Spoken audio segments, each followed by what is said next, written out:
Hello friends, welcome to the crash course of Indian evidence act. और आज हम बात करेंगे सेक्शन 18, 19 एंड 20 ऑफ एविडेंस एक्ट की। इसके पहले के सारे सेक्शंस हम कवर कर चुके हैं। सारी वीडियोस हमारे चैनल पे अवेलेबल हैं, आप उनको जाके देख सकते हैं। साथ ही में मैंने एक टेलीग्राम चैनल भी शुरू किया है फैक्टम प्रोवेंडम के नाम से। आप वहाँ पे जाके वो सारी स्लाइड्स डाउनलोड कर सकते हैं जो मैं इन वीडियोज़ में यूज़ करता हूँ। सेक्शन 18, 19 एंड 20 जो हमारा एविडेंस एक्ट का है वो बताता है कि कौन कौन सी वो पार्टीज हैं, कौन कौन से वो लोग हैं जो एडमिशन देने के लायक हैं, जिनको एविडेंस एक्ट अलाउ करता है कि उनका admission as an evidence admit किया जाए। ठीक है, सेक्शन 17 में हमने एडमिशन देखा था कि एडमिशन होता क्या है। ठीक है, उसके सारे एस्पेक्ट्स हमने कवर किए थे और आज हम जानेंगे कि कौन कौन लोग एडमिशन दे सकते हैं। तो आइए शुरू करते हैं। अब जो हमारा सेक्शन 18 है इसमें एक लिस्ट दी हुई है उन लोगों की जो लोग एडमिशन दे सकते हैं। वो कौन कौन से लोग हैं? सबसे पहले तो वो होते हैं जो पार्टीज टू द सूट्स होते हैं, जिनके बीच में विवाद चल रहा होता है, पार्टीज। सेकंड, उनके एजेंट्स। ठीक है। थर्ड, वो लोग जो रिप्रेजेंटेटिव कैरेक्टर में या तो सू किए जा रहे होते हैं या फिर सू कर रहे होते हैं।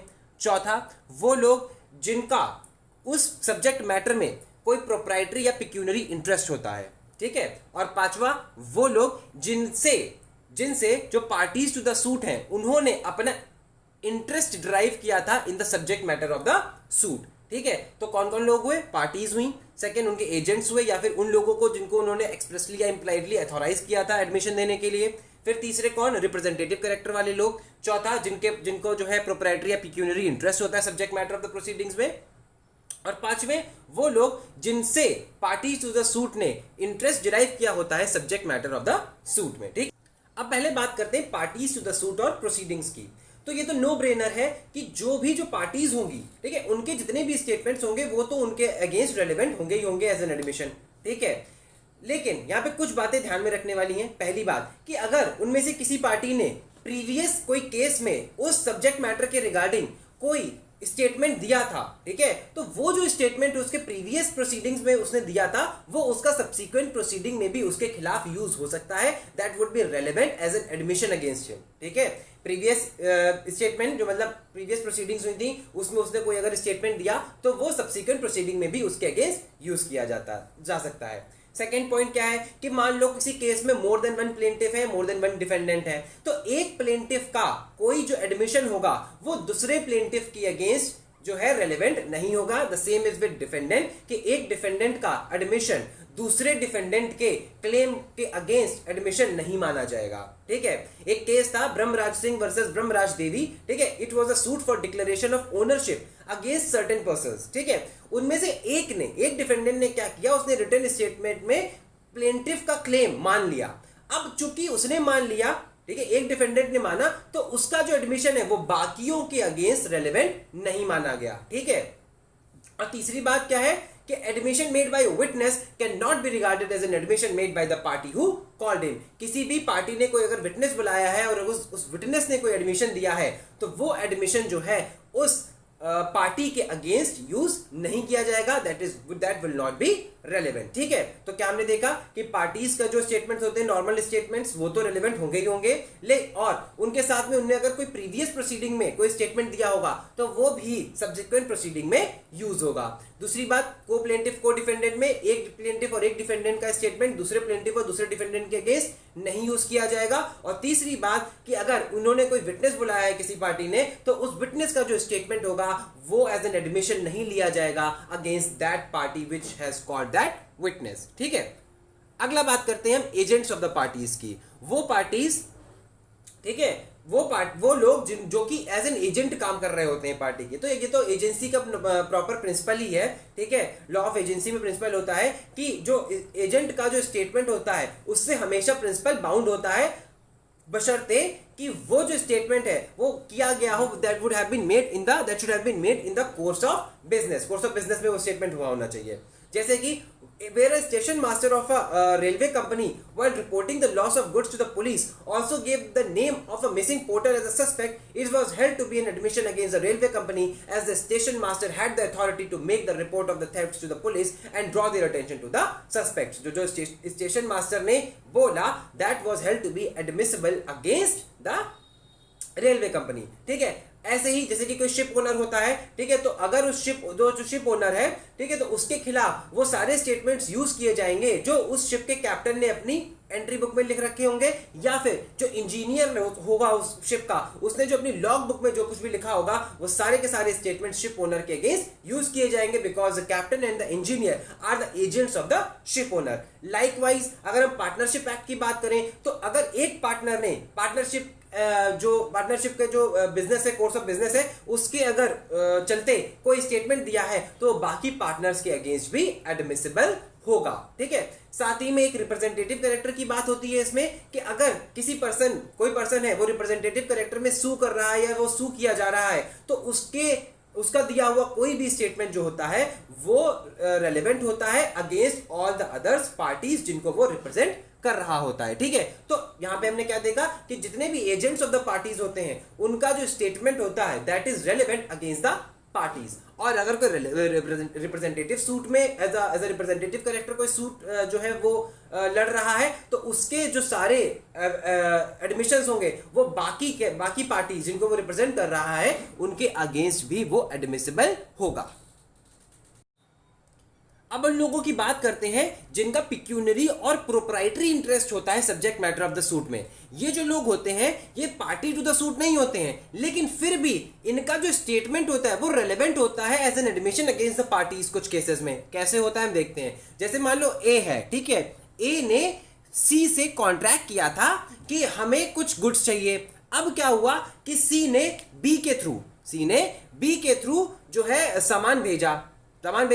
अब सामान जब ए के पास पहुंचा तो उसमें कुछ टूटा फूटा था या फिर कुछ खराब हो गया था, तो ए ने बी को सू किया कि तुमने मुझे सामान क्यों नहीं सही से दिया, ठीक। अब इस पॉइंट पे जो सी है, सी ने अगर ये स्टेटमेंट दे दिया कि जब मैंने सामान भेजा था तो वो बिल्कुल सही था, बिल्कुल सही से भेजा था वहां पे, तो ये जो सी का स्टेटमेंट है that would be relevant against A, जबकि सूट जो था वो ए और बी के बीच में था और C was not a party to the suit. But चूंकि C had a pecuniary or proprietary interest in the subject matter of the suit, hence the statement made by C was held to be relevant against A, ठीक है। अब बात करते हैं predecessor इन title की।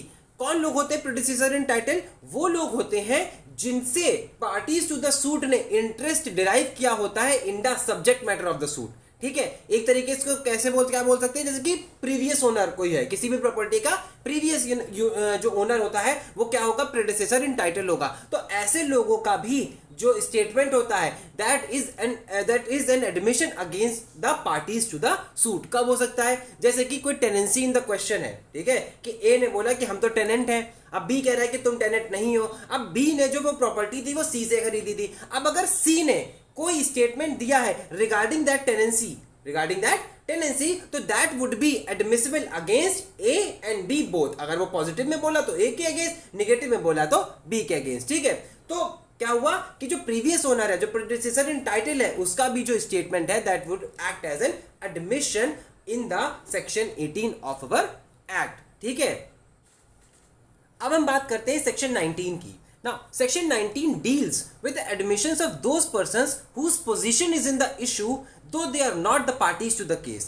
The section is based on the principle that where the right or liability of a party to a suit depends upon the liability of a third person, any statement made by a third person about his liability is an admission against the parties. यहाँ पे साफ साफ simple भाषा में ये बोला गया है कि वो लोग जिनकी पोजीशन इशू में होती है और जिनके राइट और लायबिलिटी पे पार्टीज की राइट और लायबिलिटी डिपेंड करती है, तो जो पर्सन्स होते हैं जब वो कोई स्टेटमेंट देते हैं अपनी राइट और लायबिलिटी के रिगार्डिंग, तो वो रेलेवेंट होता है as an admission against the parties.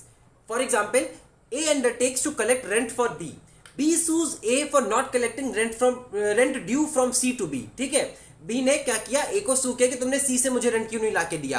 अब ए ने ये बोला कि सी से तो रेंट ड्यू ही नहीं था आपको अभी तक, ठीक है। तो अब यहाँ पे सी ने अगर ये स्टेटमेंट दे दिया कि रेंट जो है वो ड्यू था, तो it will act as an admission against B and it will become a relevant fact, ठीक है। ये क्या बन जाएगा, रेलेवेंट फैक्ट बन जाएगा। तो वो लोग जिनकी पोजीशन इशू में होती है और जिनके राइट और लायबिलिटी के ऊपर पार्टीज की राइट और लायबिलिटी डिपेंड करती हैं, तो जब वो अपनी राइट और लायबिलिटी के रिगार्डिंग कोई स्टेटमेंट देते हैं तो वो स्टेटमेंट जो है रेलेवेंट होता है पार्टीज के अगेंस्ट। ठीक है, तो ये सेक्शन 19 था हमारा। अब हम बात करते हैं सेक्शन 20 की। सेक्शन 20 क्या कहता है, ये रेफरीज की बात करता है। जब पार्टीज रेफर कर देती हैं तीसरे पर्सन को, ठीक है, तो जब वो तीसरा पर्सन कोई स्टेटमेंट देता है तो वो एक्ट करता है as an admission against the parties. ठीक है, एक केस था डैनियल वर्सेस पिट, उसमें लॉर्ड एलन बोरो ने बोला था if a man refers another upon any particular business to a third person, कि जाओ उससे पूछो, ठीक है, तो he is bound by what this third person says or does concerning it as much as if that had been said or done by himself। ठीक है, तो क्या कहने का मतलब है कि अगर कोई कोई भी पार्टी है टू द सूट, उसने रेफर किया है थर्ड पर्सन से कि तुम तीसरे पर्सन से जाके पूछो, ठीक है, तो तीसरा पर्सन जो कुछ भी कहेगा वो यही माना जाएगा कि वो उस पार्टी ने ही कहा है and that will act as an admission against the party. ठीक है, for example in a criminal case the accused referred to a constable to his wife for information. एक एक्यूज ने बोला कि तुम मेरी बीवी से पूछ लो, ठीक है, अब उसकी बीवी ने क्या किया, लिस्ट बना दी, प्रॉपर्टी की प्रिपेयर कर दी उसने, ठीक है, प्रॉपर्टी की लिस्ट एक प्रिपेयर कर दी और पुलिस को दे दी। तो ये जो लिस्ट थी that was an admission of the possession by the husband, वो उस हस्बैंड के अगेंस्ट यूज किया गया। ठीक है, तो उम्मीद है सेक्शन 20 भी समझ में आया होगा। आज के हमने एक लेक्चर में सेक्शन 18 डिस्कस किया, सेक्शन 19 डिस्कस किया एंड सेक्शन 20 डिस्कस किया। अगली बार जब हम मिलेंगे तो डील करेंगे सेक्शन 21 ऑफ द एक्ट से। ठीक है, लॉ फील्ड से रिलेटेड अगर आपको कोई और इन्फॉर्मेशन चाहिए तो आप इस ऐप को डाउनलोड कर सकते हैं, लॉ समझो मेकिंग लॉ इजी। इस पे आपको बहुत सारे आर्टिकल्स मिलेंगे और जो रीसेंट जजमेंट्स होते हैं उनका क्रिटिकल एनालिसिस भी मिलेगा आपको। इसका जो लिंक है मैंने अपने डिस्क्रिप्शन बॉक्स में शेयर किया हुआ है, आप इसको वहां से डाउनलोड कर सकते हैं या डायरेक्ट आप गूगल प्ले स्टोर से आके डाउनलोड कर सकते हैं। तो अगली बार जब तक मिलते हैं हम, तब तक के लिए thank you and happy learning.